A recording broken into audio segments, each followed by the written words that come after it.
नमस्कार, CATV सुनील वाघमारे आपले स्वागत करीत आहे.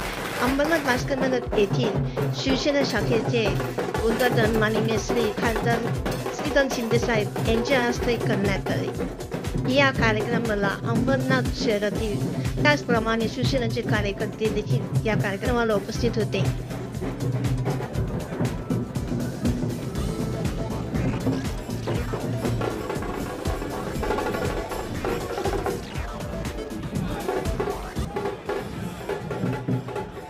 की आपण या सुंदर वास्तूचं आपल्या शुभ हस्ते आपण लोकार्पण करायचं आहे. तर श्रीकांत एकनाथ शिंदे साहेब यांच्या शुभ हस्ते आपण हा सोहळा इथे संपन्न होणार आहे. या सोहळ्यासाठी कल्याण जिल्ह्याचे जिल्हाप्रमुख माननीय गोपालजी लांडगे साहेब, छत्रपती शिवाजी महाराज की जय, हर हर. धन्यवाद.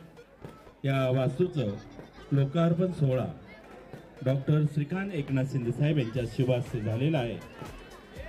आलेल्या सर्व मान्यवरांचं पुन्हा एकदा सहर्ष स्वागत.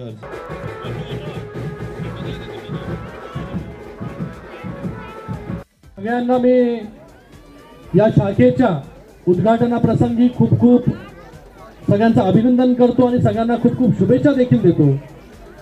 राजू वाळेकर यांचं खास करून धन्यवाद की आज एक चांगली वास्तू आज शिवसैनिकांना आणि त्याचबरोबर इकडच्या सगळ्या जनतेला मिळाली. आणि या उद्घाटनाप्रसंगी जिल्हा प्रमुख गोपालजी लांडगे साहेब आहेत, त्याचबरोबर आमचे उल्हासनगरचे महानगर प्रमुख राजेंद्र चौधरीजी आहेत, त्याचबरोबर आमचे कल्याण ग्रामीणचे आमदार राजेशजी मोरे आहेत, उपजिल्हा प्रमुख आताच राजेशजी कदम यांनी आपल्या भावना व्यक्त केल्या,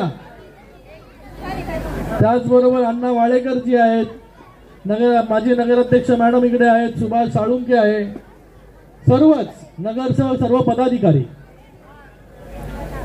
इकडचे सगळेच नगरसेवक असतील आपले. तर मला वाटतं या अंबरनाथ मध्ये जितक्या वास्तू झाल्या आणि त्यातल्या त्यात अंबरनाथ वेस्ट मध्ये पश्चिमेमध्ये सगळ्यात जास्त वास्तू जर कुठे झाल्या असतील तर त्या अंबरनाथ पश्चिमेमध्ये झाल्या. परवा नाट्यगृहाचं उद्घाटन झालं ते पण अंबरनाथ पश्चिमेमध्ये झालं. शूटिंग रेंज झाली अंबरनाथ पश्चिम मध्ये झालं. आता आपल्या सगळ्यांना जे स्पोर्ट्स कॉम्प्लेक्सचं काम जे आहे ते आपल्या मुलाबाळांना होत आहे ते पण अंबरनाथ पश्चिमेमध्ये आहे. त्याचबरोबर चिखलोली रेल्वे स्टेशन एवढ्या वर्षापासून रखडलं होतं त्याचं काम जे मार्गी लागलं.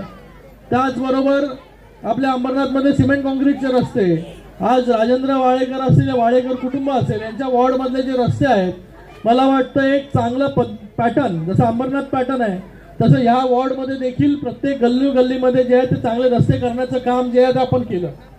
त्याचबरोबर मेडिकल कॉलेज, त्याचबरोबर इथे उभं असलेले समाज मंदिर, मला आठवतं उद्घाटनासाठी मोठे साहेब आले होते आणि कधी केलं होतं उद्घाटन 2019ला.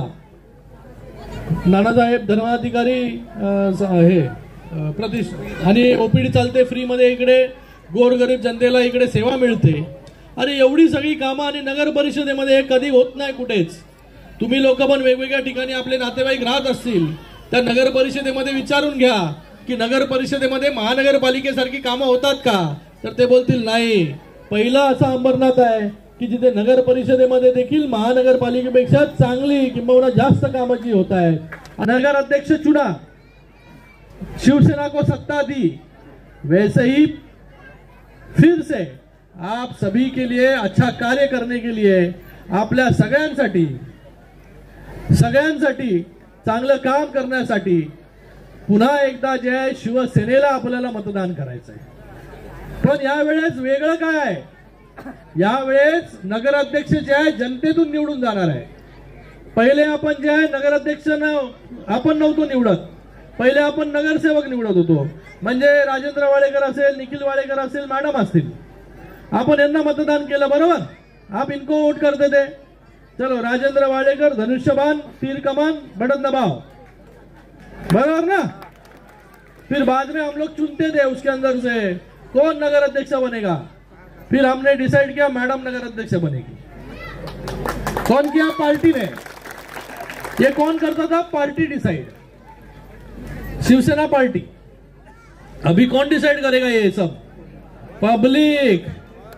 अभी बहुत बड़ा वापस पावर आ गया है।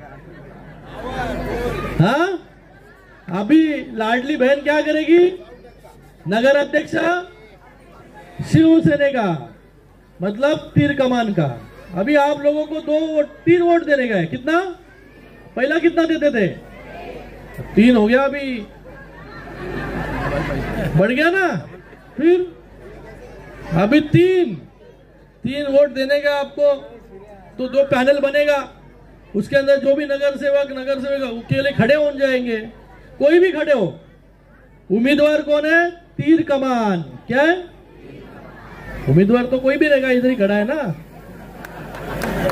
उम्मीदवार तो इधर ही है, लेकिन उम्मीदवार कोई भी रहेगा, उसके सामने क्या रहेगा? तो पहला उम्मीदवार कौन है? धनुष्यबाण तीर कमान। कौन पहला उम्मीदवार? दूसरा उम्मीदवार और तीसरा नगर अध्यक्ष। एकदम समझ गए सब। संख्या में आप यहाँ पर उपस्थित है। आज इस एरिया में छप्परबंद समाज भी बहुत बड़ी भारी संख्या में यहाँ पर उपस्थित है। उनका भी मैं बहुत बहुत धन्यवाद अदा करता हूँ। उनके लिए